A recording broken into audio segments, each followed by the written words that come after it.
Running Back Nation. Sixers Nation. Sicko Nation. We are here. Sixers Saturdays. Tone, DeShields, Chalking Up Sports, and Mike Sports Vibes Ballin'. And we're going to talk about the Sixers, man. We are going to talk about it. Before we get into it, everybody in here, do us a favor one time. Hit the like button on the stream wherever you're watching it. Over on Chalk It Up Sports, if you're watching on Mike Sports Vibes, if you're watching on Running Back Philly. Take a second, hit the like button for us one time. We're here every single Saturday morning at 11 a.m. Win, lose, or draw, talking about the Sixers. They're very bipolar, man. They really get us. They get us one side and they get us completely on another side really quickly. So they lost 2 in a row after winning 4 in a row and 10 of their last 13. And I don't know if the fan base is too overreactionary. We're going to talk about it. But I just feel like they look so good sometimes, and then they look so bad sometimes. I feel like there's no real in between. And I think that's why the fan base is so reactionary. What are your guys' initial takes on how you feel right now after the Kings loss and the Warriors loss, after they looked pretty good and kind of had us almost back in, They kind of had us. They almost had us, man. They had some people already. They had some people. How you guys Mike, feel? but Mike, please start us off, man. Oh man. Look, man. I don't think we have anything to worry about, man. I think we're good. I feel like we're a championship caliber team. We're a contender. We don't have nothing to worry about. We have Eric Gordon, we have Kyle Lowry, we have Reggie Jackson. They are unbelievable. Jeremy Kane's out for the season. We don't have nothing to worry about. We have Joel Embiid not playing back-to-back games. We have nothing to worry about. We have Nick Nurse not playing young Adem Bona. We have nothing to worry about. And I'm starting to think, I don't know. Shout out to Teacher Got Game, one of my homies. He asked me a question yesterday. He said, is Doc Rivers better than Nick Nurse? I thought we was replacing him, and I don't know if we're better without him. I don't know. And then I just don't know, y'all. But we don't have nothing to worry about, y'all. We're good. 13-19. Hey, you know what? Mike, I love what you did there.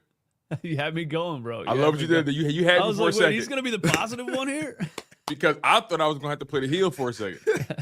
But, look, man, I said this after that Boston win.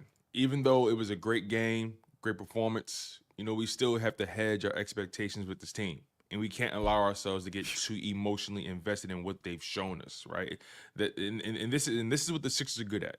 They're really good at sparking your interest and having these games where they just look really, really good and really competitive, and they're clicking on all cylinders, and the effort is top tier, and they look like a championship team. I'm pretty sure when we saw that Boston game, we said to ourselves, okay, that looks like a team that can compete. But then, and also, by the way, not to rob them of anything else after that, they continued to win. They beat Utah. They beat Portland, 2 organizations who are clearly in rebuild mode. So it's kind of hard to put too much stock behind those, but you beat them nonetheless. And then we get to 2 teams on the West Coast who are more respectable, right? The Kings and the Warriors. And you were pretty much controlling that game with the Kings. You were controlling it, with no Embiid. Paul George had his best game in a month probably. Tyrese Maxey gave you a healthy contribution. You were pretty much in control of that game. I think you led by double digits going to halftime. So you were controlling this game. And then you allow them to go on a 15-0 run to close the game out. Dang. How you I didn't know that was you, that bad. You couldn't get a basket. 15-0 run. 15-0 run. You allow Malik Monk to punk you. So, look, man, this team is inconsistent, like we knew already. They lack effort when it matters most. We knew that already. They have no bench, if you ask me. Like Kyle, I'm tired of saying Kyle Lowry start. Listen. Kyle Lowry's just a body at this point. It's it's cardio. an abomination, man. It's a cardio. war crime. It's a war crime, dude. Like, you know, Mm. it's a war crime, man. How's everybody standing around watching this happening? I'm shocked. And the perimeter defense, lost. Eastwood, the perimeter defense is that I rewatched that Warriors game, right? To no avail, to my own detriment. And I just wanted to really see what was going wrong. And they got punched in them off early. And they never got back up. The Warriors were raining threes like nobody's business. And they were like good threes too. Like, I mean, the way they were setting them up, I'm like, oh, they hooping right now. I'm like the screens and the off ball movement. I mean, whenever you play for the Warriors, they seem to adopt Steph Curry's gameplay. Yep. Right. When you're with him, when you play on the team with Steph Curry, if you don't move, you can't play. Simple as that. And you just see those guys just moving around, moving, hustling on both ends. The Sixers I'm seeing Kyle Lowry try to close out on the three, but he's walking. Dennis Schroeder just knocked it down in his face. Yeah. Wow. I Like, bro, run him off the line. That clip on that's the clip I posted on Instagram, and Maxey got mad at him. Because Maxey was going to come over and help, but he saw Lowry there, and then Lowry didn't even move, and then he was like, what the fuck? Right. And he threw his arms up. Like, bro, if you weren't going to defend him, I was going to come over there. He had all day to get out there on him. He just jogged out there and watched him shoot it. I'm like, are we in a shooter round? And bro, the Kyle Lowry thing is the thing that's really driving me nuts, man, because what other coach in this entire league would be playing this guy? The Miami Heat released him. He was done. He had no trade value. He's 39 years old. There's two things I don't understand about it. Why won't he retire? And why won't Nick Nurse stop playing him? Both of those things. You know what I'm saying? Like, you're just embarrassing yourself at this point. It's time to accept that it's done. It's gone. It's over. You know, why are you still doing it? I don't get it. Yeah. And you're hurting the team. How are these people this delusional? If I was 40 years old and I wasn't fast enough anymore and I was getting cooked, I'd be like, I'm hurting the team. It's my time to be the assistant coach or whatever. Eastwood, he doesn't care. He's getting paid regardless. He doesn't care. It's bad. It's bad, man. They don't care. And that's a problem in the NBA, man. Like, a lot of these guys, the money's guaranteed. They don't care. Yep. And people think I blame just one guy, or I like to single out one guy, but both of those games, the Kings game and the Warriors game, he started Kyle Lowry. The Sixers got demolished the first 5 minutes, and he pulled him out immediately. And even in the Warriors game, he pulled him out and put Jeff Doughton Jr. in the first quarter. That's how bad Kyle Lowry was. So why does he keep trying it? If we see it, he has to see it. There's no way you're watching this film and you're not noticing when he's on the court, your offense stifles, and when offense and defense stifles, and when he's off the court, you guys have a flow. You're able to play faster. You got more effort. Like, it's no way they're not able to see this. So it's intentional.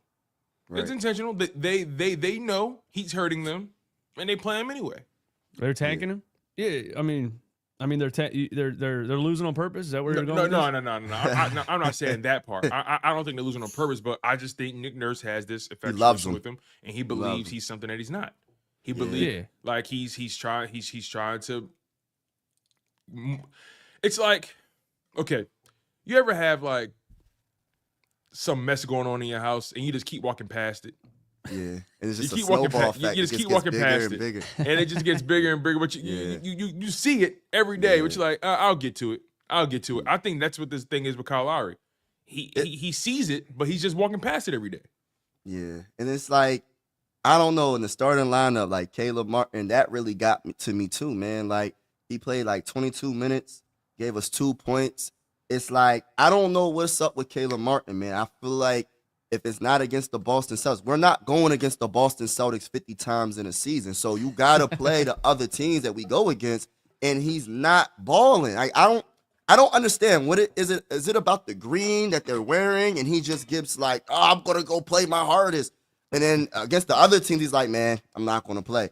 I don't understand Caleb Martin, that situation, but I agree, man. I feel like we don't know what we have until it's gone. And I feel like Jared McCain, that loss really hurt us so bad. And it's just like, when you're relying a rookie, right? And he wouldn't have got the opportunity if Tyrese Maxey didn't get hurt.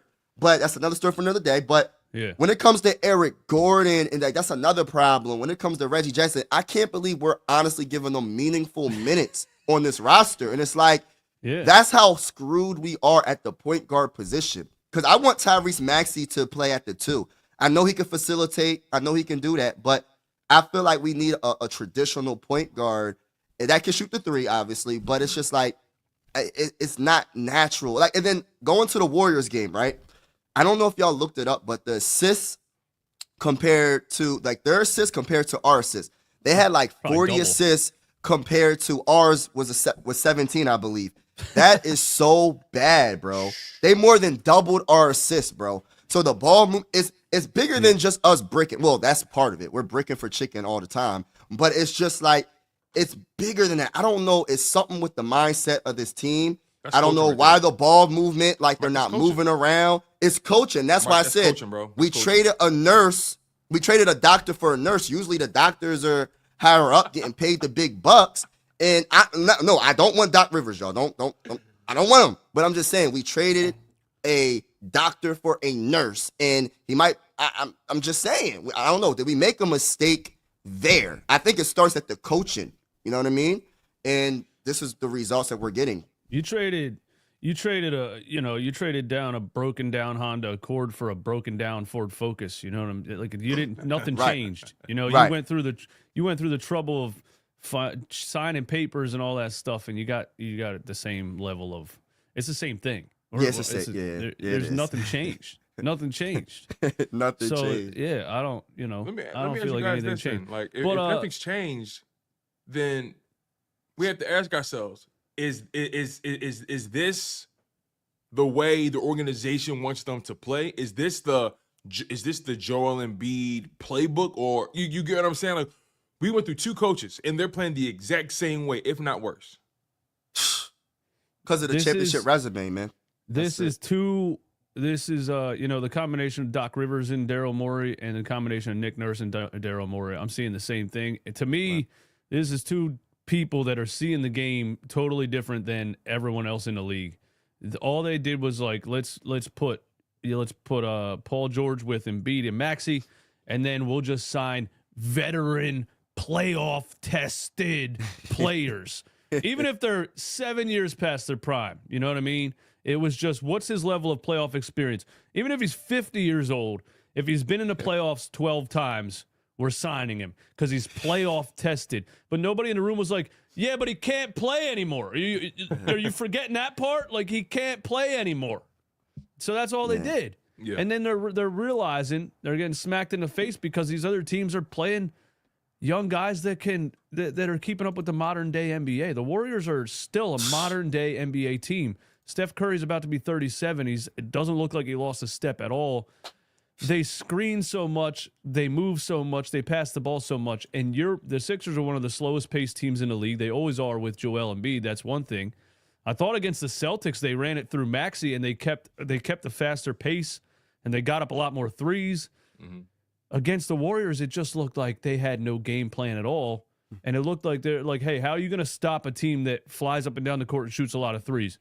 We're going to start Kyle Lowry out there. We're going to start Yabusele out there. We're going to, like, there's no speed. And then you're trying to rotate on the perimeter. You don't have enough speed, bro. You don't have enough youth and speed. Straight up. Everybody's too slow. So it's just 3-pointer after 3-pointer after 3-pointer. Right. And to start Yabusele against Domantas Sabonis against the Kings, it makes no sense at all. And you knew that. You knew it didn't make any sense. Yeah, so, I mean, I don't think starting a Dembona or playing a Dembona or playing Justin Edwards or anybody is going to make a massive difference. I think this roster is not deep enough, to go there. If you have to go there, it's not going to do much. But I do see other teams get something out of, like, Lindy Waters on the Warriors I brought up on a post-game video that I did. Undrafted player, 27 years old, and he's out there dropping 12 points off the bench, 3 for 5 from 3. And Nick Nurse is just playing the same old guys. He played Justin Edwards in the first quarter of the Kings game randomly for no reason. 6'7", 220 out of Kentucky, lefty shooting guard.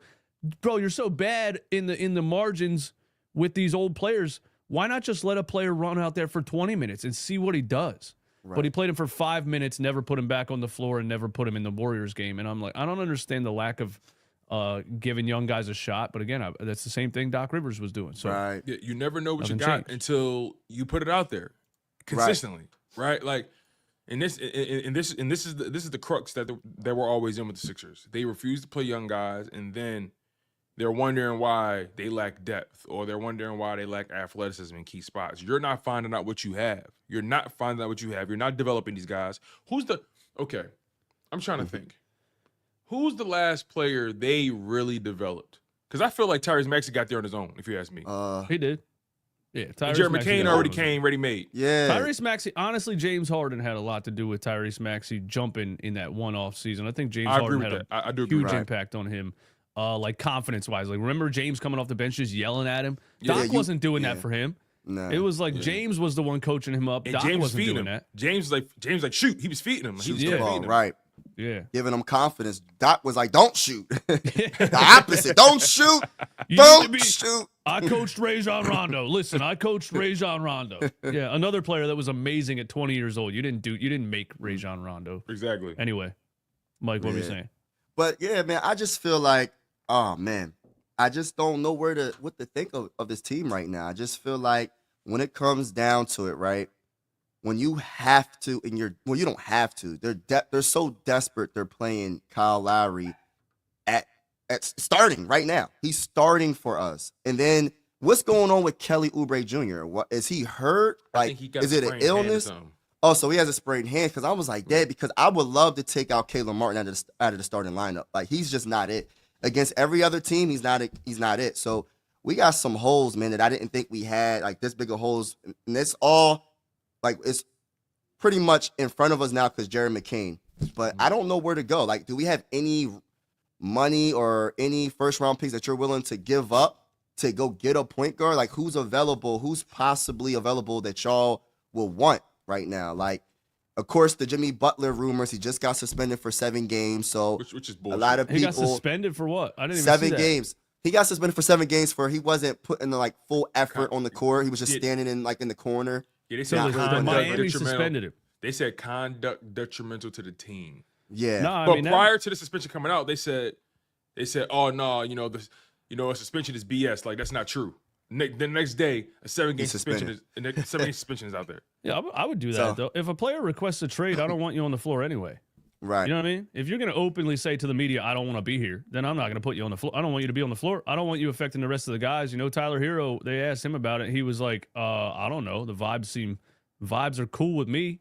And he was like, I'm about to go enjoy my night. My vibes are great. And he walked away. Like, Yeah, he didn't- Tyler Hero. And they asked Jimmy Butler. They said, he said my main goal is to get my joy for playing again.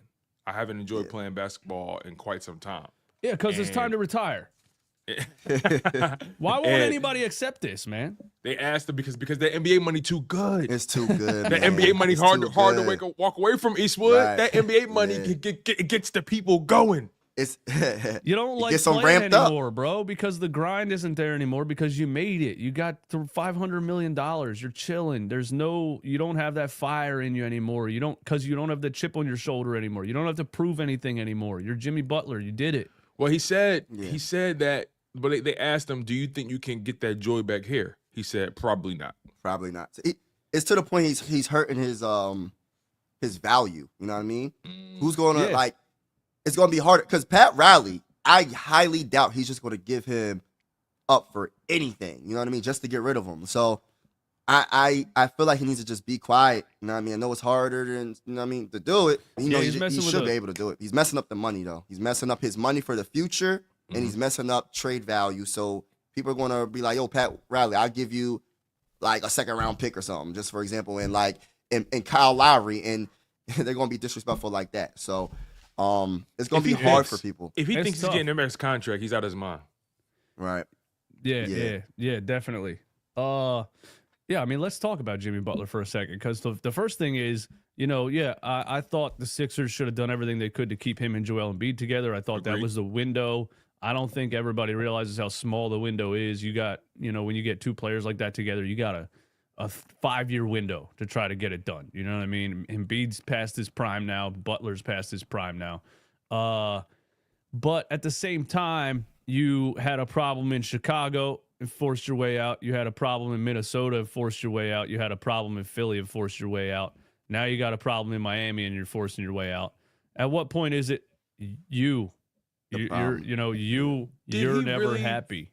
Did he Or really you force always himself out of want Philly? something more. You always want something. What's the problem with him in Miami? What Yeah, that's a are good you organization. like? Is this right something deeper, bro? You're living the dream right now. You're the man.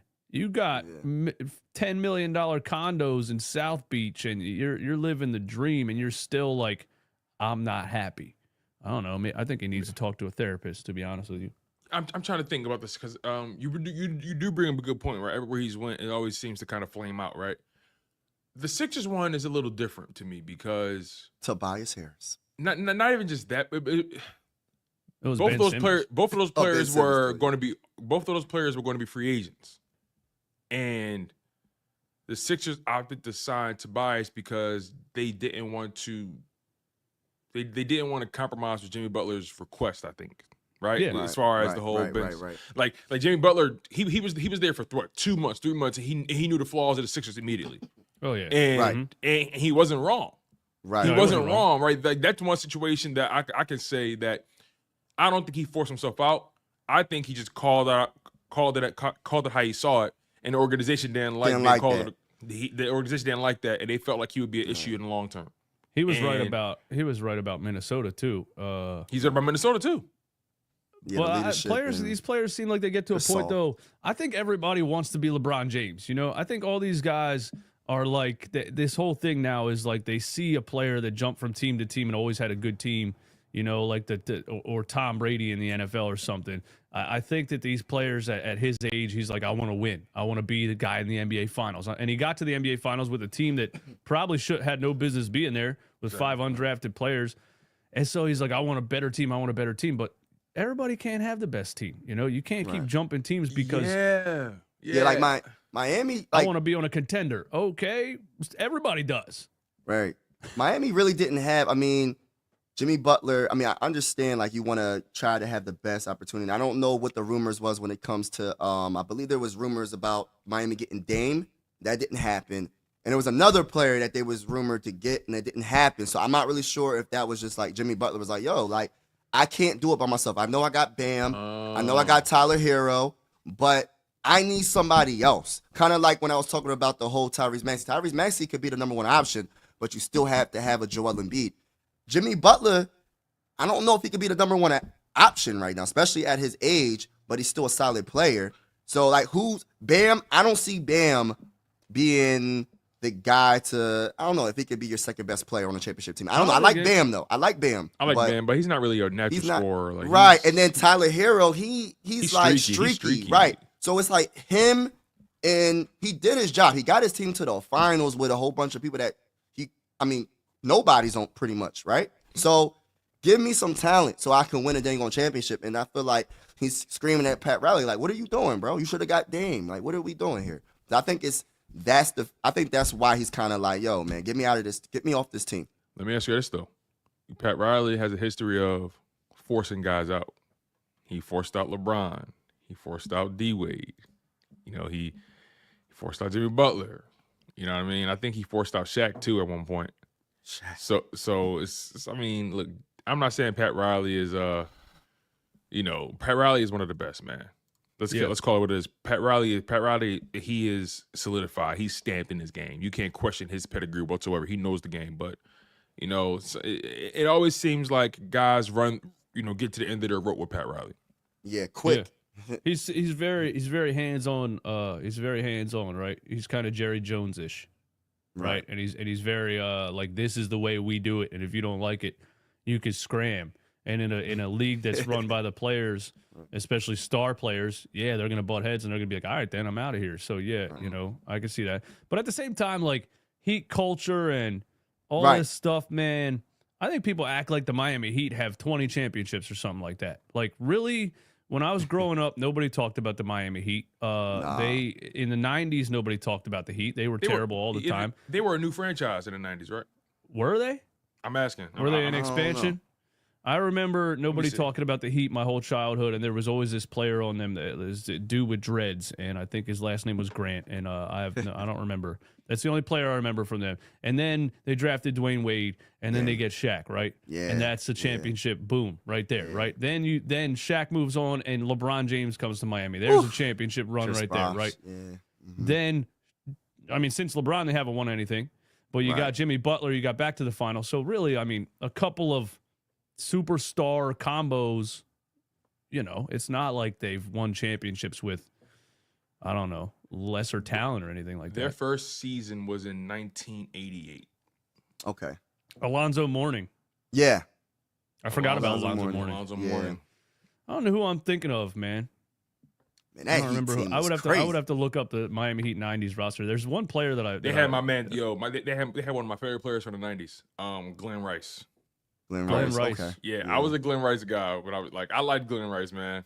But yeah, first of all, like, I want to tell Sixers fans, you're not getting Jimmy Butler, so people need to stop not happening. thinking about it, because nobody, not just nobody, nobody's trading for that Paul George contract. I want everybody to know that nobody's trading for it, especially not the Miami Heat. Oh yeah, let's trade one washed guy on a 2-year contract for a washed guy on a 4-year contract. That's a terrible idea. Somebody sent me a trade of Paul George and Kyle Lowry, and I was like, yeah, sure. If the Miami Heat want to get significantly worse, they'll Not do that. happening. Yeah. No, that ain't happening, bro. They're gonna get something from somebody else. It's not gonna be the Sixers. The Sixers are tied in. They need to do something desperately at the trade deadline. You know what I mean? That's the reality Joel of it. When is it? February February 7th. Yeah, something like that. They How need much to you do want- something desperately at the trade deadline. January 15th is when KJ Martin is available to be traded. And I'm at a conspiracy theory right now because I don't even think KJ Martin is injured. I don't remember him getting injured. When did that happen? And he's just been out for games, right? This is Daryl Right. Morey over here working the phones. He's not stupid. He knows what's going on. He's watching this and saying, when Paul George and Joel Embiid and Maxey are healthy and together, we got a good starting lineup. The supporting cast is not good enough. I need to make something happen. And when and he's trying to protect his own ego and his own reputation. And he's like, and when I make something happen and it looks better, everybody's going to come back and stop talking shit about me. You know what I mean? He sees it. He has a Twitter handle. He's out there. He knows what's going on with the fan base and everything. He's not in the dark. He's going to do something at the trade deadline. I think, and I don't even think Kelly Oubre's injured. I don't remember him getting hurt either. Yeah, that's what I'm like. When did he get If hurt? these two, if KJ Martin and Kelly Oubre stay out for a couple more games, then it's going to get a lot closer to me predicting a Kelly Oubre KJ Martin trade. And Daryl Morey's a wild boy. He's going to throw in that 2028 unprotected Clippers Oh, pick. don't do it. He's going to throw in it. He's going for it. He's going to do it. He's going to do something to bring somebody in here that can make a big difference. And hot take. When the Sixers are healthy, they're one impactful bench player away from being a contender. One. Whoa, whoa, whoa, whoa, whoa, whoa, whoa, whoa, whoa, whoa, One. whoa, whoa. For real? I watched them beat the Boston Celtics with 6 What? players. What position though? So you talking about point guard? What position are you talking about, Eastwood? Like what's the position? It has to be one impact. What position? Is it a I don't point think there's guard? I don't think there's a point guard that can help you. All right, so it's a small power forward probably. That's interesting, Eastwood. That's really interesting because when you do watch that Celtics, when you watch that Celtics game, you say to yourself, okay, why can't we play like this all the time? Right? What's stopping us? And then and what was the main difference? And the main difference was he shortened the lineup. Yeah, he shortened the basically lineup. played 6 players because Kelly Basically, played. yeah. he Yeah, played basically- Kyle Lowry and there was an 8th player off the bench, but really it was the 5 starters and Yabusele that so got it done. Here it is. So they went Andre 8 Drummond wasn't even playing in that game either. Nope. Exactly. Yeah, they went 8 deep. They played Yabusele off the bench, Lowry and Reggie Jackson off the bench. Kelly Oubre was the starter, Maxey Embiid, Caleb Martin, and Paul George. They went 8 deep. That was it. We only had one big, and that was Embiid. And Yabusele, I guess you can call him a big, but he's an undersized. But And our perimeter I see defense was people in the- better. I see people in the chat saying, offensive players like Jordan Clarkson and whoever else. a score. I don't think they need scoring help. I think they need depth and defensive 3-and-D guys, Yeah, I do agree with that. And honestly, again, I know I sound like a broken record every week, Philadelphia. but I'm going to say it again because you see it. They lack effort. Yeah. They lack effort, man, and I intensity. I think people are being a little reactionary to 2 days after New Year's Eve. You know, these guys maybe they had a 2-day hangover. They played a back-to-back after New Year's Eve. Think about that for a second. Right. Oh right. yeah, that's true. But That's true. I look at it like Millionaires this. are not. They're not partying on New Year's Eve, bro. That's true. That's They true. didn't go to bed at 9 o'clock and say, "No, we got a back-to-back." That's a good point. That's a good point. That is a good Hey, point. listen, And they maybe looked we tired are. as hell against the Warriors. They looked tired. Maybe we are, and it was a West Coast trip. You know, they've been on the West Coast the whole No, time. they ain't but getting no excuses from me, man. They ain't not getting no excuses from me, bro. I ain't mad at it. Because Listen. listen. The perimeter defense versus the Celtics. The Celtics is a very good 3-point shooting team, and they did a good job against them for the most part. Against the Warriors, bro. Like, I understand Steph Curry is Steph Curry. You can't really stop that, man. 8 of 8 from 3. He was all-time great. But what about everybody else, man? What about everybody else shooting threes and making it? Like, what is going on with that? So how do you have effort? I mean, I know it's the Boston Celtics, they're the defending champions, but then you don't have effort against the Warriors, and you get just destroyed. And I'm not going to use the excuse it's a back-to-back, man. You're a professional. You're professionals. You're getting paid the big bucks. Joel Embiid, you didn't play in the Kings game, so I feel like I know he had 28 points and 14 rebounds. Bro, you should have probably had 40 or 50 points, bro. You should have had a lot. You should have had a lot of better performance, in my opinion. And then it's just like I just don't want to give this team no excuses, man, because it's time to win at this point. We cannot keep on losing, and then these back-to-backs that Joel Embiid's not playing is messing this team up. Because like we have a lot of back-to-backs coming up. In the next 20 games, we probably got like 4 back-to-backs. So what, you're not going to play none of the back-to-backs?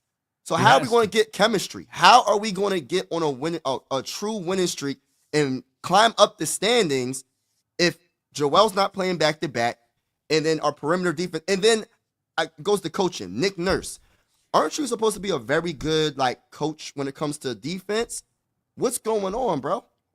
What is really going on with the effort? And I just go back to Nick Nurse and how the Raptors played. The Raptors played excellent on the perimeter defense. Mm-hmm. Yeah. So what's going on? He doesn't have that Raptors roster. Yeah, the roster. I mean, that's true. That's true. His strength. He definitely took advantage of having a bunch of 6'10" athletes on the Toronto Raptors who could switch everything and play a zone and completely shut you down. You know what I mean? Then he had interior guys like Marc Gasol and Serge Ibaka, and like that team was defensively stacked, bro. Can I ask you that's this? true. That's Kyle Lowry can't guard true. one guy, let alone switch. That's I mean, true. those rosters are night and day physically. You know, but even putting your hand up, like you even called out Kyle Lowry, and I'm calling him out. Everybody in Philly should call out Kyle Lowry. Him not even making an effort to put his hand up to play some defense. It's just like they wasn't trying, and that's when you should just bench him right away. It shouldn't. Yeah. He shouldn't even get no minutes. That's what I'm saying, bro. We don't got time to lose. Like, you put Justin Edwards in there, and then call the G League and be like, "Hey, I need 3 more guys that are over 6'8". I don't care who they are. We're not even in the better play-in. than a 5'10", 40-year-old, bro. Give me somebody else, and if it doesn't work, at least you tried it. Right. Hey, listen, we don't have more time to lose. You said the trade deadline's coming up, right? You know, we've talked about the whole idea of what Embiid's value is, right?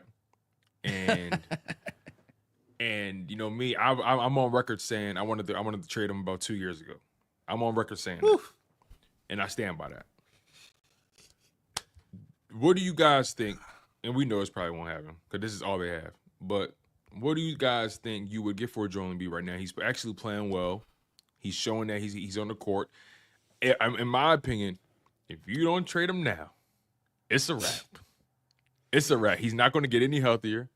I don't see him playing at this level.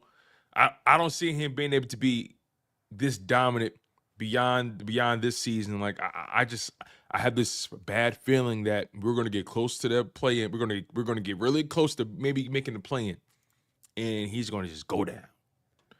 Well, like, can we find a way to put this ticking time bomb in somebody else's mailbox? No, like, they did the opposite of that, Liz, this past offseason. They signed him to a 3-year extension. It doesn't start until I think after next season. Him and Paul George are signed until 2029. Bro, but listen, hey, He's gonna retire way before that contract is over, dude. He looks like he's Way half before retired that right contract. now. what are we gonna do? Like, what are we gonna do, man? Did he think he could play for 5 more years when he signed that? No. You know he didn't think that. It's all money. It's all money. He's listen. a big name. He's a star, and No. that's all it is, man. Like you know damn well he wasn't thinking about 2029. He saw autumn zeros on the contract. He said, If a team said, I guess there is, if a team says, look, if we could get him, he's shown signs even this season when he's healthy and well rested or whatever, where he dropped 30 and 15 and looked like probably 75% of his prime, but still really impactful on both ends of the floor. Just a couple of games ago, I was saying this. turn to the Magic. They're desperate right now. They're trying to get If you De'Aaron would Fox. find a team that was like, listen, if we can keep him healthy, we might as well take a shot. And then, if we feel like there's a 2-year window and then the back end of that contract, you're stuck with it and he either retires or you try to ship him off, you try to, move dead money or whatever, there might be a team that would take a chance, but I don't think they're going to give up much of their future for it. You know what I mean? I don't. Who's gonna take that chance, man? I just want him to go on, yo. Who's gonna take that chance? And then you're still stuck with PG. I just want Like who's going to take chances, man? Who's going to be stupid enough?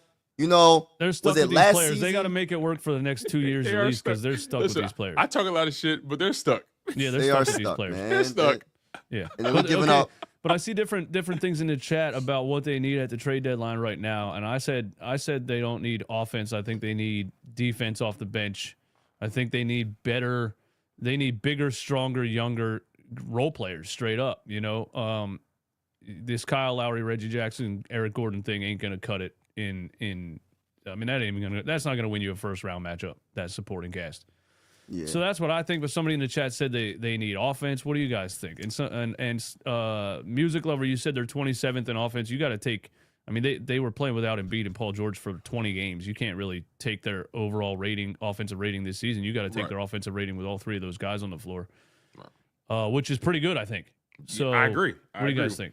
And also, by the way, even when all 3 of them have been on the court, it's not like Paul George has had his best games anyway. So imagine if he can just figure it out, right? Become more efficient. But to your question, by watching and what I'm seeing, I feel like they need perimeter.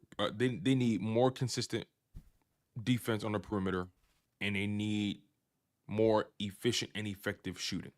So you said it earlier. I think they need to find, and this is. They need utility players, and that's 3-and-D guys that can play defense, guys that can spot up and shoot. You know what I mean? Guys that can catch and shoot. You know what I mean? Like that's what I think they need. What about you, Mike? I agree. Yeah, and we need Kyle Lowry to get off the team because if we don't get him off the team, guess what's going to happen? He's going to be on the floor. Some way, somehow, we could be flowing. We could be on a 10-0 run, and guess what's going to happen?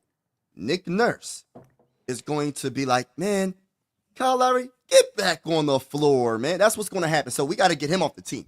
So once we get him off the team, then we'll be good. But I feel like we need, like you said, perimeter defense. Like our perimeter defense against the Warriors, I have never seen that before. Like they shot 60% from 3 going into the 4th quarter. How?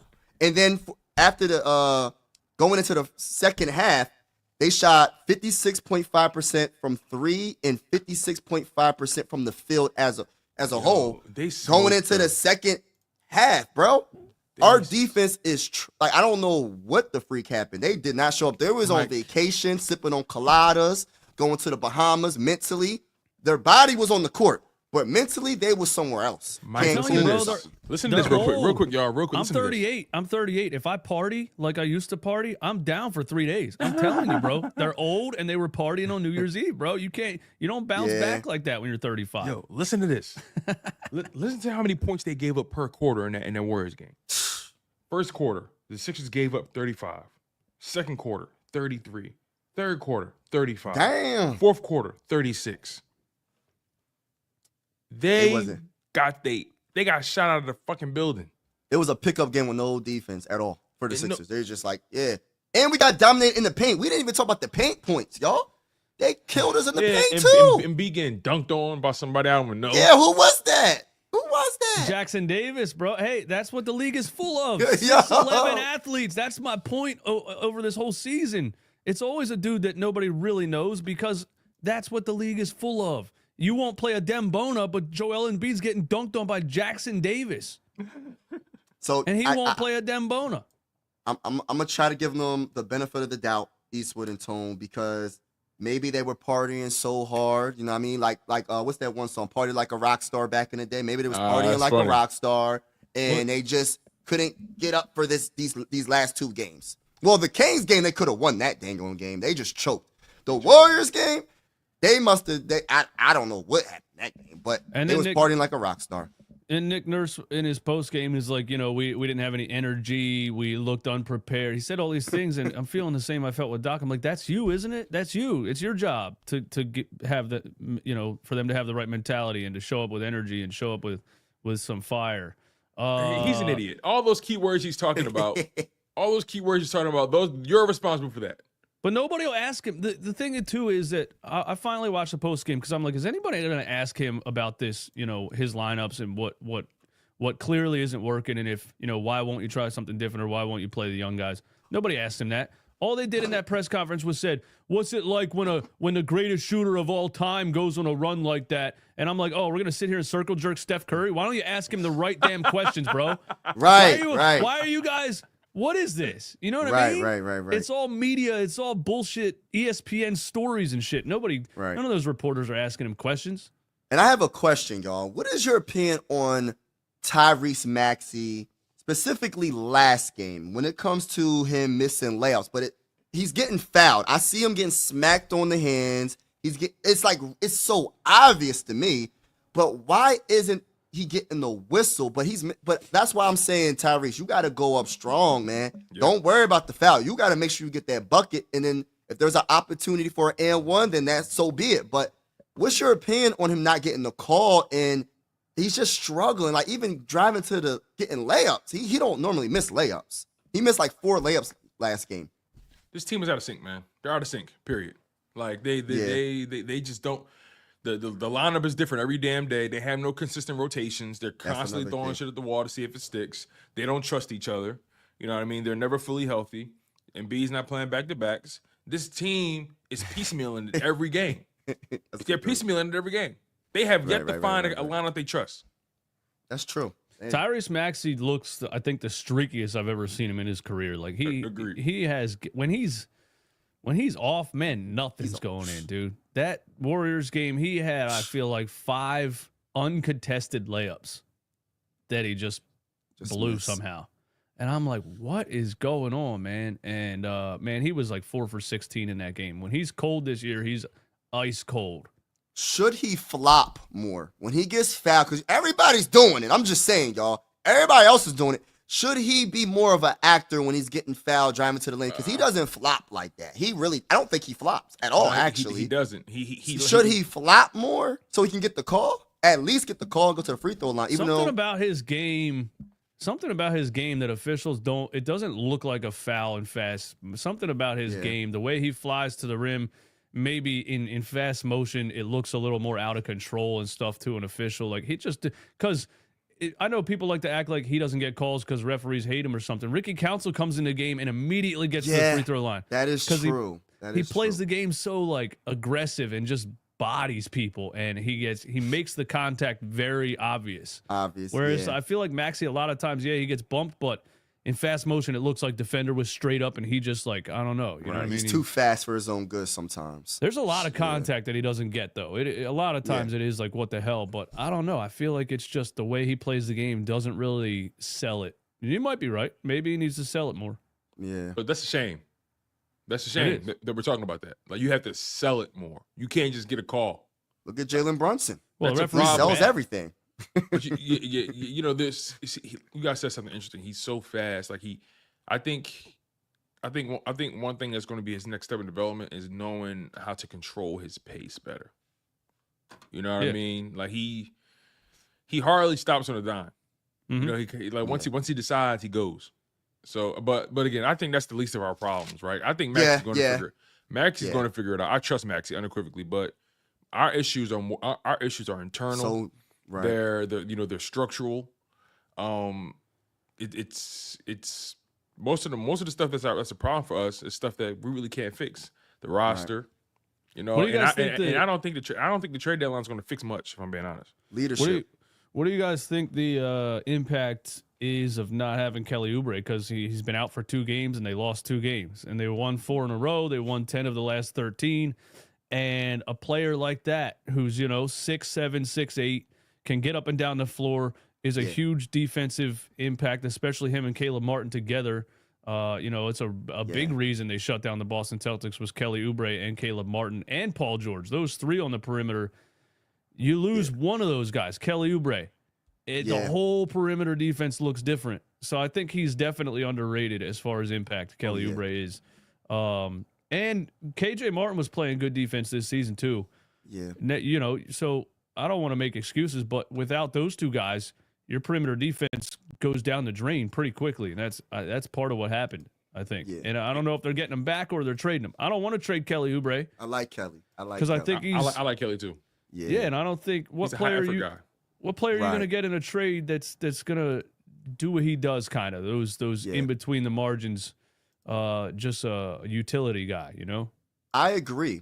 I think we would have definitely won the Kings game. If Joel would have played, we would have won. Kelly, if he would have played, we would have won that game. Against the Warriors, I think we still would have got the break speed off of us, even if he did play.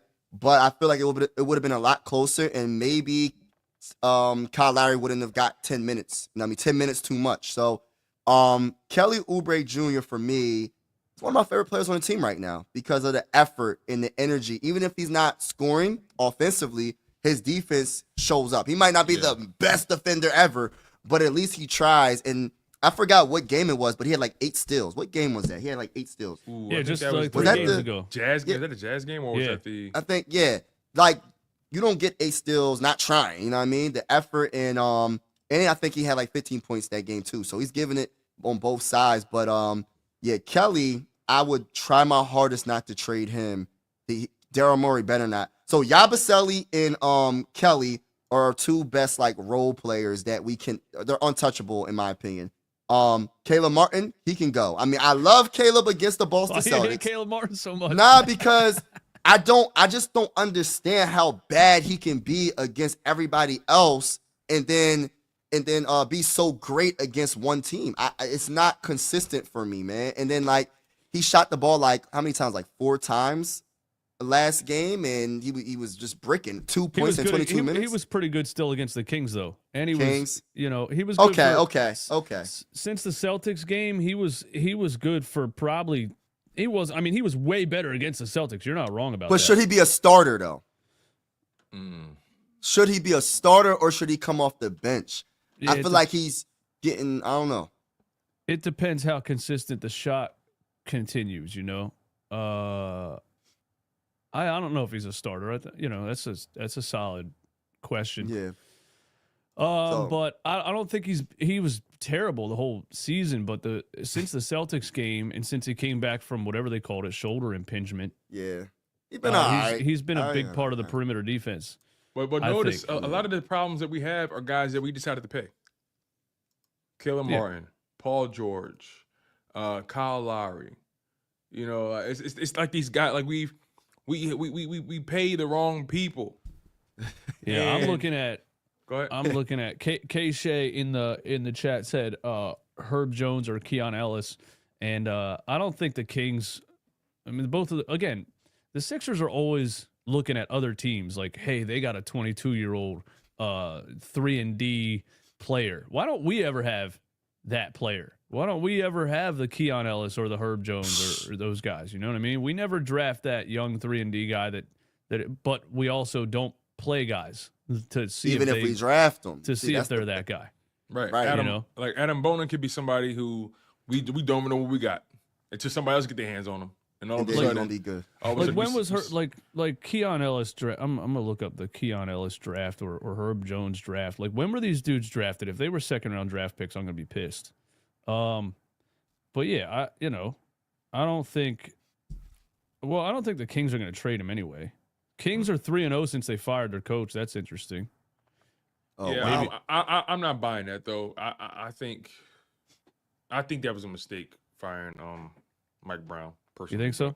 But we'll see. We'll see in the long term. We'll see. Doug Christie's kind of fire. Oh, yo, this is even better. Keon Ellis went undrafted in the 2022 NBA draft, but signed a two-way contract with the Sacramento Kings. And he is now one of the best young 3-and-D players in the entire NBA. Undrafted Some bull crap, man. in 2022, which makes him a second-year player. Who was the Nick draft? Nurse, Nick Who Nurse picked him won't up? put any of these. So that's my point exactly. If we signed Keon Ellis undrafted in 2022, he would have not. He'd still be in the G League. He would have never seen the floor. This is what the Sixers do. Other teams find guys like Keon Ellis and Herb Jones. You want to know why? Because they're forced to really try to build their team, right? Whereas with the Sixers, they're still relying on Joel Embiid to carry them everywhere. Like, sometimes you got to put yourself in a position where you're forced to really evaluate players. And Right, it seems right. like it seems like the Sixers have been trying to hide their flaws by just saying, hey, you know what? Paul George and Embiid, Maxey, then we can just fill it in whenever, fill it in with everybody else. Guess And the when Herb reality Jones is was you got to drafted? develop. Guess when Herb Jones was drafted? 6'8", 7-foot wingspan, like literally What we perfect need. 3-and-D player. Second round of the 2021 draft, 35th overall pick. That's crazy. These are the kind of guys that we draft and sign and never even think about putting them on the floor. Well, you said it. You said it already. and then we You want to split go the- trade. Oh, we got to trade for Herb Jones. We got to trade for Keon Ellis. We got They're not giving them up. So other teams develop young players, and then we got to go trade for them instead of us developing Developing. young players. That's on What Daryl is up- Morey. what's up with That's on- that? Why that's on can't we Daryl develop Morey. players? That's on the scouting department. Like you guys. This is on. Their issues are deep, bruh. Their issues are deep. And it's like we want the easy way by signing a Paul George Free that's agents. 34 years old, 4-year, $211 million deal. It's like we want the easy way out. Like we already have Joel Embiid and we have Tyrese Maxey. We drafted Jerry McCain, which we didn't know he was that bull until he got the opportunity. But it's like I really wish that the Daryl Morey, instead of looking at the big name, he was just like, yo, we're going to get some good role players that equal up to the amount of money that Paul George is getting paid. And we'll be in a so much better position right now if we have multiple players doing a good job on the perimeter and playing doesn't know who defense they and are. scoring. And He doesn't know who they are. that's why he Morey's shouldn't not be a GM then. He's He not a shouldn't be GM. basketball guy. He's a nerd. He's a mathematician. Analytic. He's not a basketball guy, bro. He's a business analyst. He has a master's degree in business science. He's not a Right. basketball guy. These guys are analytics that tried to change the league. He tried to change the league in Houston. He said, I got this algorithm, and if we put these players around James Harden, when we shoot 53s a game, we're going to beat the Warriors.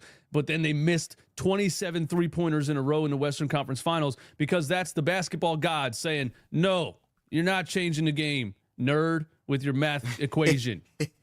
The ball can still not go in the hoop. Did you ever think about that? Your percentages don't matter if the ball doesn't go in the hoop. Right. Nah, these guys aren't. Nick Nurse ain't a basketball guy either. I'm tired of all Listen, these nerds. man, those guys at OKC, they develop. They draft and find guys and they develop them, man. Jalen Williams came out of fucking nowhere, developed him. Shea Gilgeous-Alexander developed him. You know what I'm saying? Isaiah Joe, somebody we had. Isaiah Joe, that's Deve- another one. developed him. SGA was a trade, but that was Doc Rivers that wouldn't play him in LA. Right. He wasn't really getting. He wasn't getting run. And Yeah. then he go to OKC. They trade for him, and he gets run, and all of a sudden, Guess who they honestly, traded for him? and honestly, you gotta give CP3 credit for. CP3 doesn't get enough credit for being a part of that organization's transition. You know, when they were developing guys, he got them back into the playoffs. Guess who and then they he traded? left. Guess who they traded to get SGA? Plus 7 Oh, first-round picks. Paul George. Oh my gosh. OKC The worst traded, trade ever. OKC traded Paul George, and they got SGA Oh, and man. 7 first-round picks. 7. 4 picks and 3 pick swaps. Yes. Get the Yo, when you think about it like that, that's a fireable offense.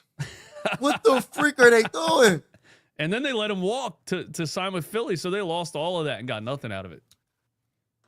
Why can't we get a coach like the Boston Celtics coach, Joe Mazzulla. Mazzulla? Yeah. Like, where did he come from? Where did He he was- come from? Bro, he was an GM's assistant like, for Brett Brown. I mean, not Brett For Brown. Brett- Not Brett Brown. Who was their coach before? Is it Brett something Stewart, right? Or what is his name? He became one of their GMs. Like I forget his name, their old coach. yo, GMs like that, bro, that are that pull off a fleece like that, like, are they that much smarter than everybody, or are they really smart and everybody else is really stupid? You know what I'm saying? Yeah, no, yes, and yes. Yes and, And yes. they're just laughing. They're like, "Really? You're going to give us 7 first-round picks for Paul George Yes and and a yes. young SGA?" Ask Kyrie Roseman. He does it all the time. Yeah, He does it all the time. He does. See- He see- signed Zach Bond to 1 year, and this guy's the first Pro Bowl linebacker since Jeremiah Trotter. exactly. Oh wow. Was it worse than the Rudy trade though? The Rudy trade for when the Timberwolves traded for Rudy? That's Was it bad. worse than that? Ooh. Because Rudy, I always say people disagree with me. I don't care about the defensive player of the year. I think it's kind of cap, in my opinion. He's the worst defense player He you've is ever not seen. that good. He gets cooked by everybody that's really good. But anyway, like Rudy is so overrated. He has no offensive game at all. If he's not They getting an alley traded oop, Karl Anthony Towns and kept Rudy Gobert. how do you do something so stupid? And Karl Anthony Towns, What? is cooking. He's cooking in New York. I think Yeah. Karl Anthony Towns should be an MVP candidate. He's balling. Yeah, Rudy Gobert's the most overrated player in NBA history, bro. He's got It's to not be, even- right? It's not even close. Gotta be. 5 Yo, first-round picks, but that's Danny Ainge again. Danny Ainge built the Celtics team. The Celtics team right now, Danny Ainge built it. He fleeced the Sixers on Jason Tatum. He fleeced the Sixers on Jaylen Brown. We took Ben Simmons. He took Jaylen Brown number 3. He pulled off just every fleece you could imagine. Then he people are saying Brad Stevens in the chat. Brad Stevens, that was his name. Brad Stevens. Brad Stevens was Brad his Stevens. understudy. So he Right. taught Brad Stevens everything he knows. Brad Stevens becomes a GM. Danny Ainge goes to Utah and immediately trades Rudy Gobert for 5 first-round picks Oh, and Donovan Mitchell for 5 first-round picks. Danny Ainge is in Utah now? Yeah, he's the reason. He's the one that got 5 first-round picks for Rudy Gobert. He's the sicko. Can we trade He's Daryl the for best him? GM he's the best GM in history, bro. There's nobody close. He Yeah. fleeces people left and right. Yeah, you got. He would have traded Joel Embiid by now. Yes, He of would have course. been traded He Joel would have traded him Embiid. 2 years ago. Yeah, he would have traded Joel. I can see that. I can see that Yeah. right now. He would have been like, yo, who wants Joel Embiid, the highest He has bidder? no Here you go. fear. Mike Eastwood. He has no fear. He has Yeah. no fear. To- He just does it. And same thing Harry Roseman they have no fear. They have no. Harry Roseman moved on from Hassan Reddick. This guy gave you back-to-back seasons of double-digit sacks. You decide to trade him to the Jets, and you go all in on the youth movement. Guess what? Nolan Smith, 6.5 sacks. Jalen Carter going off. Josh Sweat, 9 sacks. Bro. And guess how many sacks Hassan Reddick has right now? Half a sack. Hey, listen. Because so he's I- straight business. There's no emotion involved at all. There's Exactly. no, Right. there's no No relationship. There's no connection. He's straight business. When you start to get close to 30 years old, you're out the door, bro. I gotta keep the turnstile going. turning to stay relevant. And people get so attached to players like Nick Nurse and Kyle Lowry, for example. They don't see it clearly. Howie Roseman is straight business, and Danny Ainge is the same exact way. Straight business. If you are close to past your prime, I'm shipping you.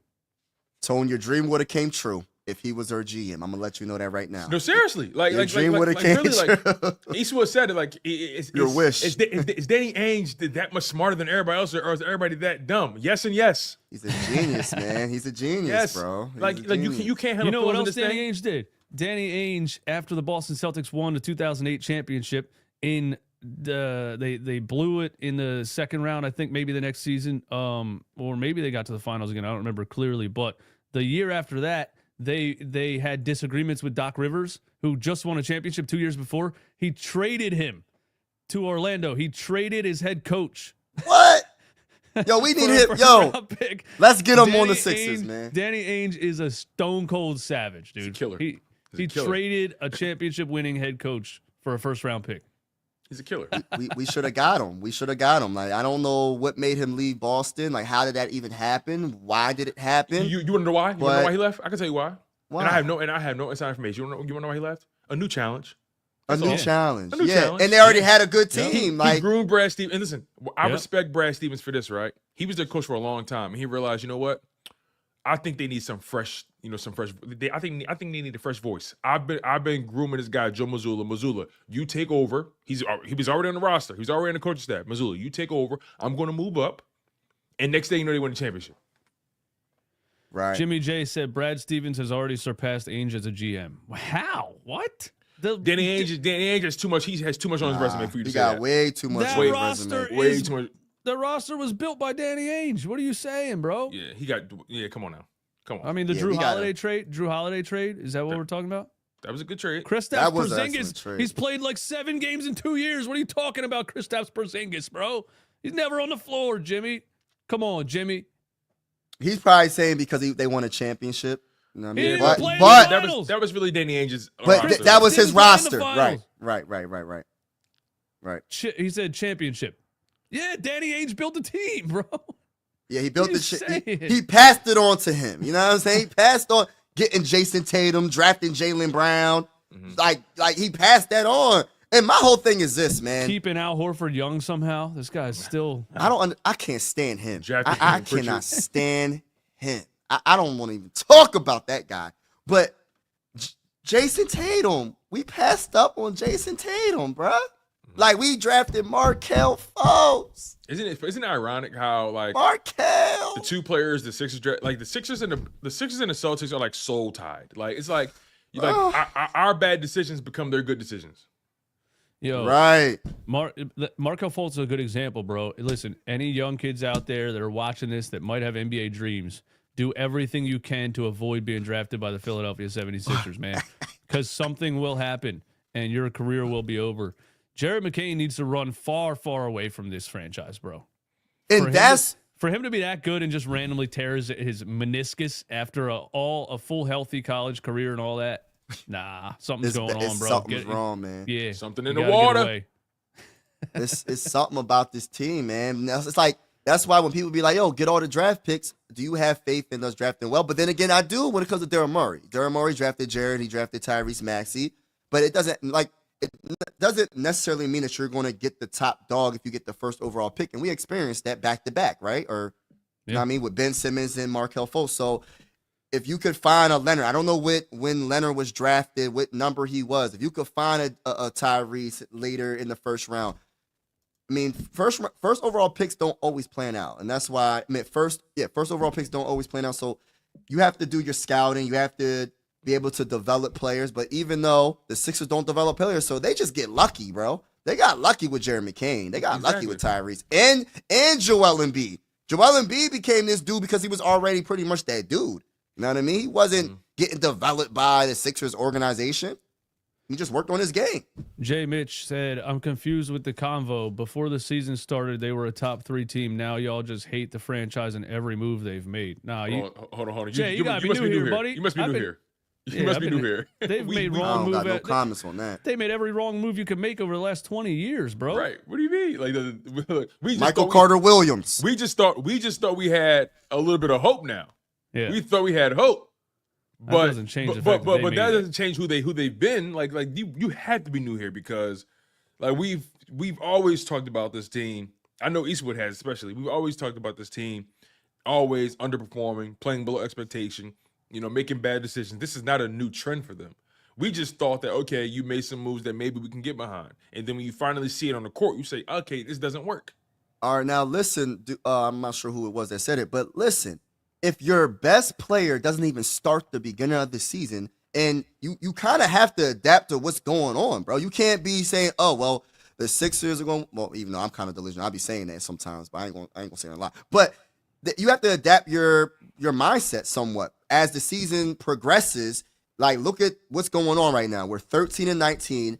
We're not even in the play-in tournament, and our best player can't play back-to-back. So you kind of have to adapt your mindset, bro. It's just being real. You got to keep it real. You know what I mean? He said was y'all not a contender last couple years? So he ain't even a Sixers fan, bro. He ain't even a Sixers fan, bro. He don't even know what he's saying, man.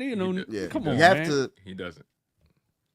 I'm not. I mean, that's why that comment made no sense because you don't know what you're talking about. You're not a Sixers fan. You didn't watch this team like we do for 20 years. Man. No disrespect though, but it's not. No, I mean like it's No just disrespect, not. but shut the fuck up. You don't know what you're You talking just- about, my you brother. can't really have the conversation with people that didn't watch it. You can't have the conversation with people that didn't watch it. You know what I'm saying? You didn't Yeah, embrace man. you didn't embrace the suck like we did. We had to embrace the suck for a long Out of curiosity, time. who is his team? Just ask him real I quick. mean- Who's your team, my friend? I'm curious. But here's the thing. Yeah, Jay Mitch, who is your team? Just out of curiosity. I saw Mike play in the Spectrum. Okay, you watched Michael Jordan play in the Spectrum. What the hell does that have to do with watching the process? Stop it. Stop. Stop. Oh my god. So you know Sixers history because you watched Michael Jordan play in the Spectrum. Stop. But anyway, here's what's gonna happen. Something's gonna happen at the trade deadline, and it's either gonna make or break the team. And I think we're getting close to either Daryl Morey and everybody getting fired, or saving his reputation because you overstay your welcome after how many years can you not get it done? You had the excuse with the Tobias Harris contract, right? Like, well, now he has all the cap space. He was stuck with that contract. He immediately signed just as bad of a contract. Worse. Yeah. You can't get out of a bad contract and then be so gung ho to sign someone to a huge contract. You can't do that. You have to really see that was an impulsive signing. That was really It's impulsive. the name. The name. Yeah, and I'm tired of that shit, man. I'm tired of the whole name factor. Like we need somebody who knows basketball, like knows how to evaluate guys, knows when guys are beyond or past their prime. You know what I'm saying? Like, I don't like organizations that latch on to players because they're afraid of the backlash from the fans. We want to win. We don't give a fuck who's out there doing it. It could be my grandma making threes and layups. Are we winning? If they don't win against the Nets today my at God. 6:00, we're going to be having a much more serious conversation. They definitely need to get back to, just a couple games ago who'd they blow out a couple of games ago and it wasn't close and they finally didn't blow the lead in the fourth and they won. Portland, I think it was Portland. Yeah. And that was the They game, need by to the do way. that. Kelly Oubre had 8 steals. I said Yeah, 8 it's steals. Jazz game. They need to do that Portland game. against the Brooklyn Nets to get back on track of looking like a Eastwood. contender. That's not going. Is that a home game? Eastwood. That's not going to solve anything. You know deep down. That's not going to solve nothing. I don't have a choice though. There's no choice here. I feel you. So I need them to be healthy, and I need them to add something at the trade deadline because that's what Daryl Morey's going to try to do anyway. And then if it works, it works. If it doesn't, it doesn't. You were stuck no matter what. So it's just like make the Yeah. best out of a bad situation, kind of, sort of. You know what I mean? Damn. So man, we they just really- gotta kind of make they're it really as best as we can. stuck. Like it's that's a bad place to be. Like just to be stuck. Is Ben Yeah. playing? Somebody said is Ben playing? I don't know. I didn't look. it up, Care but That's a bad place. care to about be, Ben man. Simmons. And no, we're not getting Ben Simmons, y'all. Anybody Nets that were- wants us to get the him. Nets were I remember when they traded Dennis Schroeder because they were winning too much. That's literally why they traded him to Golden State. He was running. As a good point guard, he was running the team. They were winning a little bit too many games, and they traded Dennis Schroeder because they want to. They're in the competition to get to the top of the draft. And they started Ben Simmons in one game, and the coach came out and said, we're going to start Ben Simmons. Here's what we're going to do. We're going to play faster, and we're going to push the pace. And he said all this bullshit. He's lying. They started Ben Simmons because they're losing on purpose. That's honestly what's going on over there. Damn, so Ben Simmons that bad. He's terrible, bro. He is We start- terrible. No, he's awful. Is he worse than Kyle Lowry? Who's Oh my better? God, yes. Because the expectations are still there, and he's giving you 4 Yeah. points and 8 assists and At doing 6'10". Yeah, at least I can look at Kyle Lowry and see why he's limited, right? I look at Ben Simmons and I see a guy who's consistently played below the standard. I can It's make sense of Kyle embarrassing. Lowry. It's What's he like averaging? It's like embarrassing. You see him on the court. He's 6'11", bro. He's a physical specimen, and he plays like a 5-year-old. He plays like a scared child. Yeah. It's insane. Ben He's Simmons, shooting. Ben Simmons He's is a head averaging case. 5.9 points per game. He's averaging No, he's not. 6.9 assists. He's He's averaging averaging 5 points per game. 5 Are you points serious? per game, bro. Yes, he's averaging 5 points per game. Yeah, 5 points per game. hey. What a fall from grace. What about his 3-point percentage? What is his 3-point percentage, y'all? That's hilarious. I'm not even gonna look for that. That's hilarious. I just want to know. Let me What's see his if I can, let me see if I can find it. His 3-point percentage, what is it for this season? And his free throws. What's his free throws percentage? Xenonite in the chat. Ben Simmons is easily better than Kyle Lowry. He's a better passer and a defender. I'm a Sixers fan, but you guys are doing too much. All right, we Ben Simmons' 3-point percentage is 0. Yeah, he hasn't shot at 3. Nothing changed. Nothing changed, man. Yeah. Every offseason, this is my comeback Yo, year. yo, I'm yo. coming back. Guess I'm gonna how- be good this time. Yo, guess how Same many thing. guess how many free throw attempts he's averaging a game? Guess. 1. Less than 1. 0.5. He's averaging 0.8 free throw attempts, and he's that Oh my big. gosh, man. Yeah. I don't bring him back. Don't bring him back. We not doing it. We don't want him. Dang, that's crazy. Yeah. And we drafted him first overall. That's what, man. That stuff be just irritating. made him me, rich. man. We the We one made that, him we- rich on we the top ones of made him that. Rich. We give him his. I saw it from a mile away, man. I was hating before he ever played a game because he was posting pictures of a Bentley on Instagram. And I was like, yo, this is a terrible mistake, bro. I was like, this dude loves the spotlight. This guy's on Instagram showing off a car collection before he ever stepped foot on the court. Who Yo, takes their rookie money and starts a car collection and starts showing off on Instagram before he ever played a game? I knew it was bad. T.Y., he will never drop 30 points on the Sixers, bro. He's not happening. Ben will never do that, bro. He ain't got it in He him. can't even he can't even get 10 points, bro. Stop the cat. He's Stop the cat. averaging less than a free throw in the game. He's not getting 30 on nobody. He ain't getting no dang going 30 points on the Sixers. No way. But No Stray said, I worked at ESPN Boston when 76ers traded for the number 1 pick. The Celtics made fake leaks that they wanted Fultz knowing the Sixers would take the bait. yo, the Sixers are stupid, man. Boston they were going Jason Tatum no matter what that draft because they just had Isaiah Thomas coming off of a runner-up MVP year. Right. So they weren't going to draft a point guard, and Fultz was a unanimous number 1. And I still don't fault the Sixers for doing it because Markelle Fultz he looked like a 6'5" Kyrie Irving, man. He was 31 points a game in college. He was shooting 41 from 3. He was shooting like 45% off the dribble. He was lights out, combo guard, could give you buckets everywhere on the court. And But just think how bad that is. We went through the process days, and the best two first overall picks were 2 players that could not really. Well, Markelle could play a little bit. Listen, I'm a firm. But Markelle could Ben play. He was- lost it. I'm a firm He believer. lost it, right. I'm a firm believer that It's bad, bro. where you're drafted is more important than when you're drafted, right? And Oh yeah, that's true. That's true. I'm willing to argue Markelle Fultz would have had a better career if he was drafted by a more competent organization. Because when we saw him in Orlando, he actually looked like he could play. Is he even playing right now? Like, I don't think so. I'm not entirely sure. I think he's hurt. Or something. I don't know what's going on with him. But the bottom line is, I feel like if he was drafted by a more competent organization, he actually would have had a career. right. I don't Ben know, Simmons, bro. I don't think there's any hope with that. I think even like if he is went who to he like is. yeah, like he will be like a little baby if he went to like the Lakers with you know what I mean, or Oh like my God. If they he would would've call went him to LA, out, bro. They was- would have been called No, out if because the he Lakers. was in would've LA, quit, they would have found but out he about him would've quit. earlier. LA. would've Oh quit. yeah, he would have quit. Right. LA, He would've quit. was never gonna do what it takes to get there. He couldn't hack it, bro. Imagine He was- Shaq, what he would have said. Oh my He had a gosh. ducky. They Listen, said the when same thing. They said the same thing about Ben Simmons in Australia. The guys that played with him in Australia before he came to the U.S. They said the same thing about him in college. He was like an attention. He's all about himself. He's all about attention. He's not a team player. He acted like a celebrity his whole life. It's all He had a documentary in college or was it high school? I can't remember. It was college at LSU, yeah.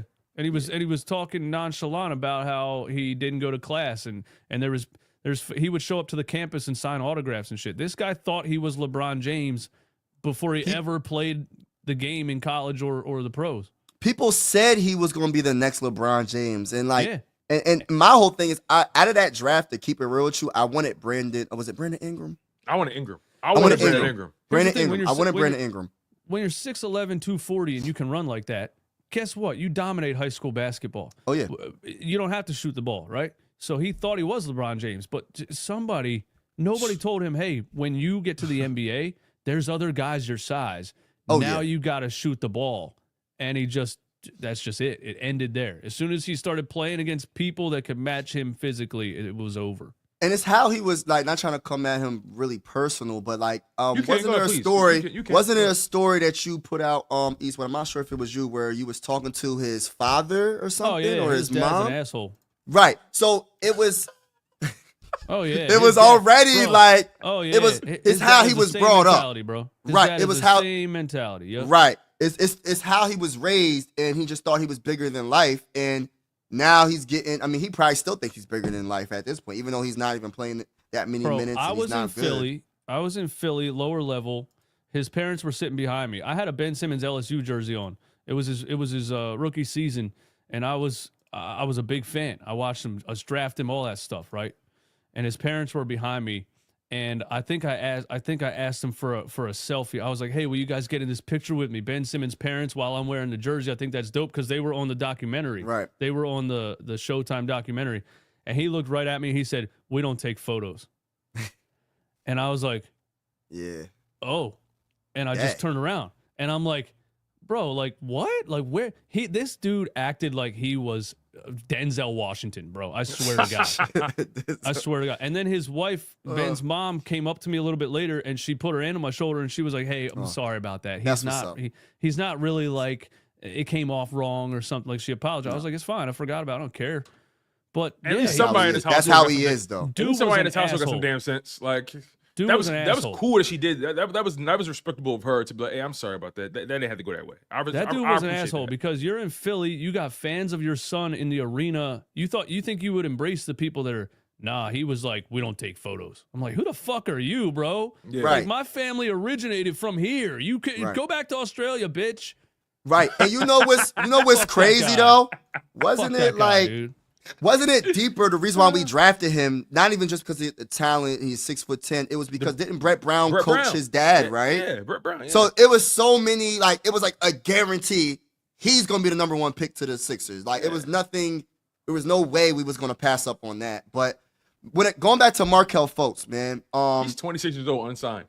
my whole thing with Markelle, Wow. when I lost it with Markelle, was when somehow, some way, he broke Joel Embiid's face the first time, I believe, and he ran With into his his shoulder. face with his. I don't. Was it his head or his shoulder? It was a It was shoulder. his shoulder. So his Yeah. shoulder broke his face, and I said, "You damn!" I said, "Markelle Fultz, you ain't even good anyway. Get off the damn team, man. Get off the team. You gonna hurt Joel Embiid? He's already injury prone. You breaking his face, and that's when I said, get him off the team for whatever. Just get him off the team." But that's when I was like, "Yo." But man, he's only 26 years old, man. Can we take a chance on him? Yo, He we can't are- get that shot back yo, for some it's- reason. it's so Every year funny. he tries to get it back. He can't get it back, man. We are venting our asses off right now. This is a bad vibe. This is the bad situation we're in right now, man. Like, We this how gonna you win. know We we gonna got win. issues, bro. We are venting our ass off. Yeah, man. Markelle. I just, Man. bro. I got nothing else to say. We just, same. All I know is, this is my last comment. Before we close out, Sixers fans deserve way better than this, man. They don't deserve a new stadium. They deserve winning basketball games. Okay, and I know we're stuck with Paul George's contract. I know we're stuck with Embiid's contract, especially since it didn't really kick in yet. I am fully on board with hitting the reset button. Oof. Keep Maxey, keep McCain. Everybody else get the fuck out. But It's the gonna only happen soon. It's gonna problem, happen soon. how can you hit the reset button if like who's gonna want them? How can No, you no, reset? no, How I can hear you you. reset when no they're one signed wants to, them? They're signed to 2029. How can Yeah, they like- I hear you. Joel I hear you. Embiid, I feel like somebody's gonna want Joel Embiid. Believe it or Nice. not, Sixer fans, people are gonna want him.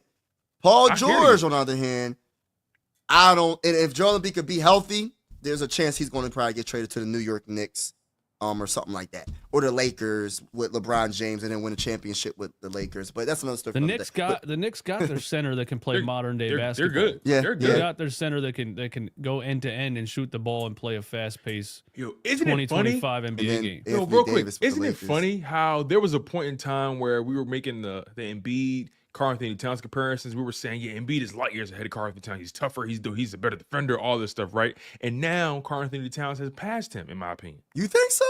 Karl-Anthony I mean, he Towns, plays more he games. plays more. He's healthier, so that's a big notch right there. That's a big notch. And he's on fire. He's balling his ass off in New York. He's playing Like, hard for New York. He's Definitely. playing hard for New York. He looks Yeah. good. He's a better shooter. He's tougher now. Like he can score just as well as him. So he's better than Joel Embiid. Maybe Embiid is probably a better defender still. Even Carl Anthony offensively, Towns- you got him better than him Yep. offensively? No, healthy Joel Embiid's unstoppable. I don't Like know about prime- that, Tone. Like prime healthy Joel Embiid is Prime unstoppable. healthy. Look how many things we got. You Prime said healthy. prime. Yeah, Prime healthy. Yeah. That's why I'm saying. Think about You know, that. people, Think about that's, that. Why people, that's why people in the Optimus chat are like, Prime. people in the chat are like, "What are you guys talking about? Who wouldn't want Embiid, bro? He's past his prime and he can't stay healthy. That's Can't stay exactly what I'm healthy. saying." But guess what? Karl Anthony Towns for some who got drafted? Who got drafted first? Cat or Embiid? Mikey just said Embiid on his worst day is better than Cat. He's not on it when he can't. He's not healthy. Listen, man. But We're not is he playing ever? 2K. Is he ever? You can't rewind the roster to a couple years ago. I think he's playing better. I mean, with the Timberwolves, I just think him being on Timberwolves with Ant-Man and Rudy, I think Rudy just took a lot out of. Cat was Wait, Cat I was just- number 1, right? Out of Kentucky. But what Or year was he the that? Joel Okafor draft? Yeah, Cat was number 1. He was on that Kentucky team that went 27-0 and lost to bro, I have so much random Oh, that's ass who we knowledge. need, y'all. That's They who we went- need. They went undefeated and they lost to Wisconsin. Frank the Tank, Frank Kaminsky, and Sam Decker took out that Karl Anthony Towns Kentucky team. I'm trying to see who got yeah. drafted first. Hold on 1 second, because I need to. I just need to see who's been. In the I league like longer. Towns, though. I like Towns. He's one of the most gifted offensive players. Sometimes he just plays a little soft, just like Joel Embiid. But I don't think he's a better defender than Joel Embiid. No, I don't. I don't Offensively, he can get hot when he's a streaky shooter. Like 1 minute, he could put up like 40 points easily, just so easily, effortlessly. So- you know what I mean? so But- He's right not now- as dominant physically as Embiid is. Nah. Embiid's healthy, but guess what? It's not 1994. right. It doesn't matter, bro. Teams run up and down the floor and they shoot 53s. Dude, the Celtics and I forget who they were playing 2 nights ago, put up 91 threes combined. Guess Teams how are old, running and shooting, bro. Guess how old Karl Anthony Towns is? 29. 29.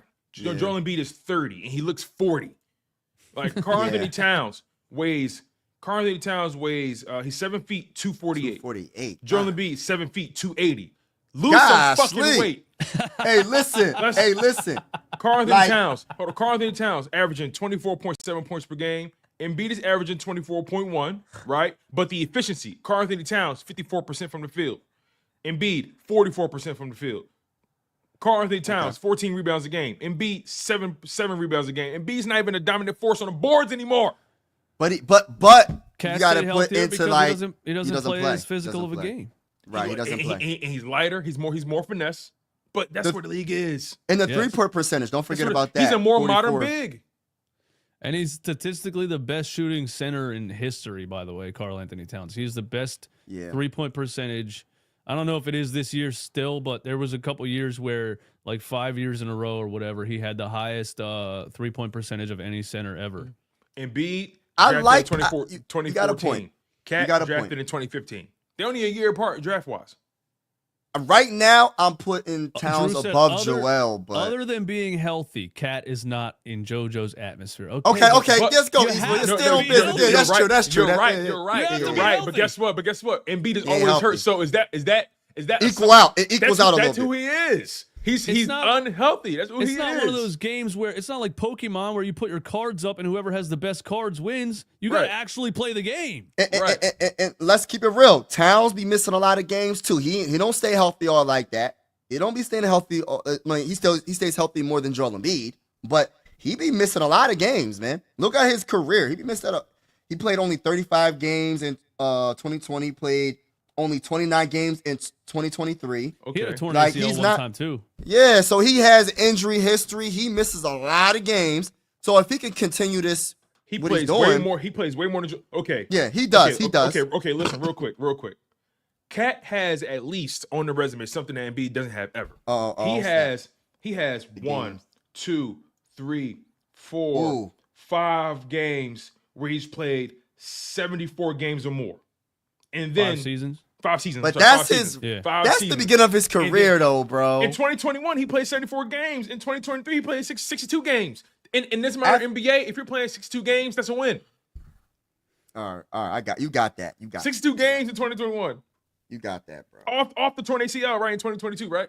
But I still don't think he's better than Joel. I gotta take back what I said. He's not better. His numbers look better, but a healthy Joel. Oh no, I gotta keep saying healthy. I hate saying that, bro. Okay, I okay, hate let me saying ask- that. He's not a centerpiece. He's not a guy that you build the whole team around. He's not a centerpiece. He's like a but second he second fits best player. good. He fits. He fits good on the fits. Knicks. Joel Embiid is the black hole. Like it's like when he touches the ball, everything stops.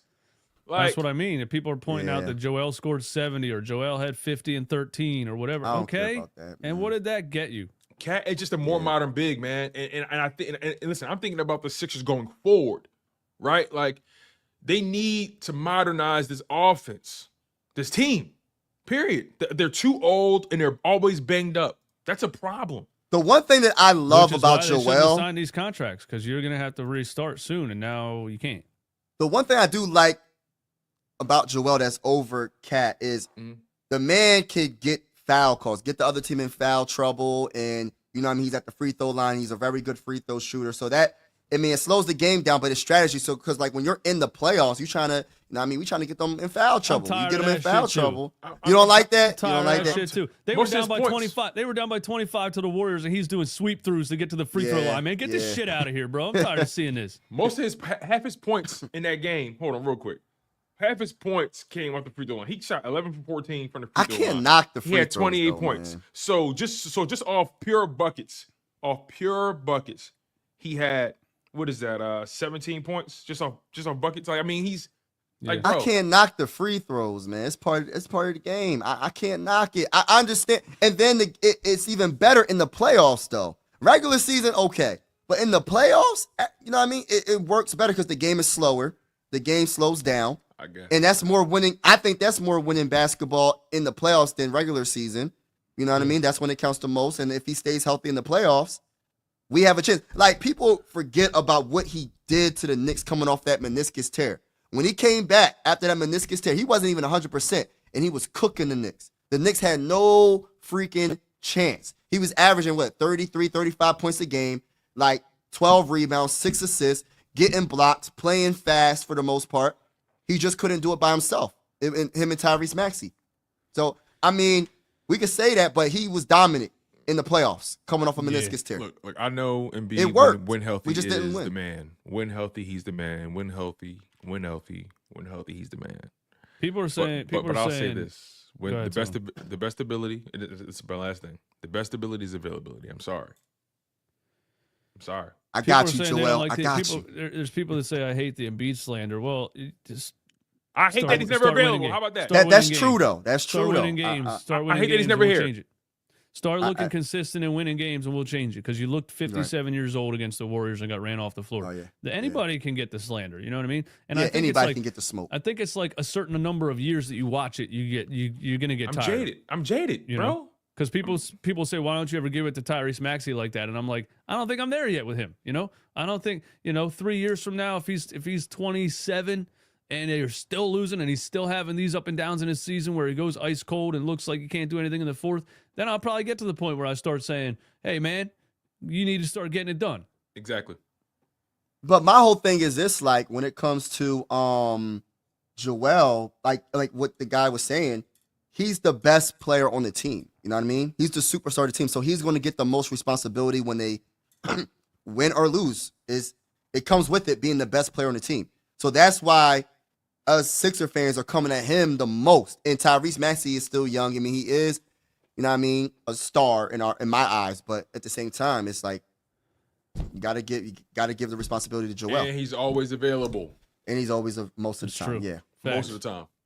All right, boys, we've been up here for an hour and a half, Yeah, it's a longer show. ranting and debating and going back and forth. It's been a Inventing blast, man. and just man. It was a fun show. I think I kind of added like another 15 minutes on the show when I brought up the whole Karl Anthony Towns thing. The but- Cat versus Man. Embiid thing took us to Yeah, another New York level, man. Knicks. But hey, shout out to everybody who came through, man. Thanks for being here. We're here every Saturday morning at 11 a.m. Mike Sports Vibes balling, Tone to Shields, chalking up sports, running back Philly. Sixers got to win tonight. That's all I know. All right, guys. All right. Yeah.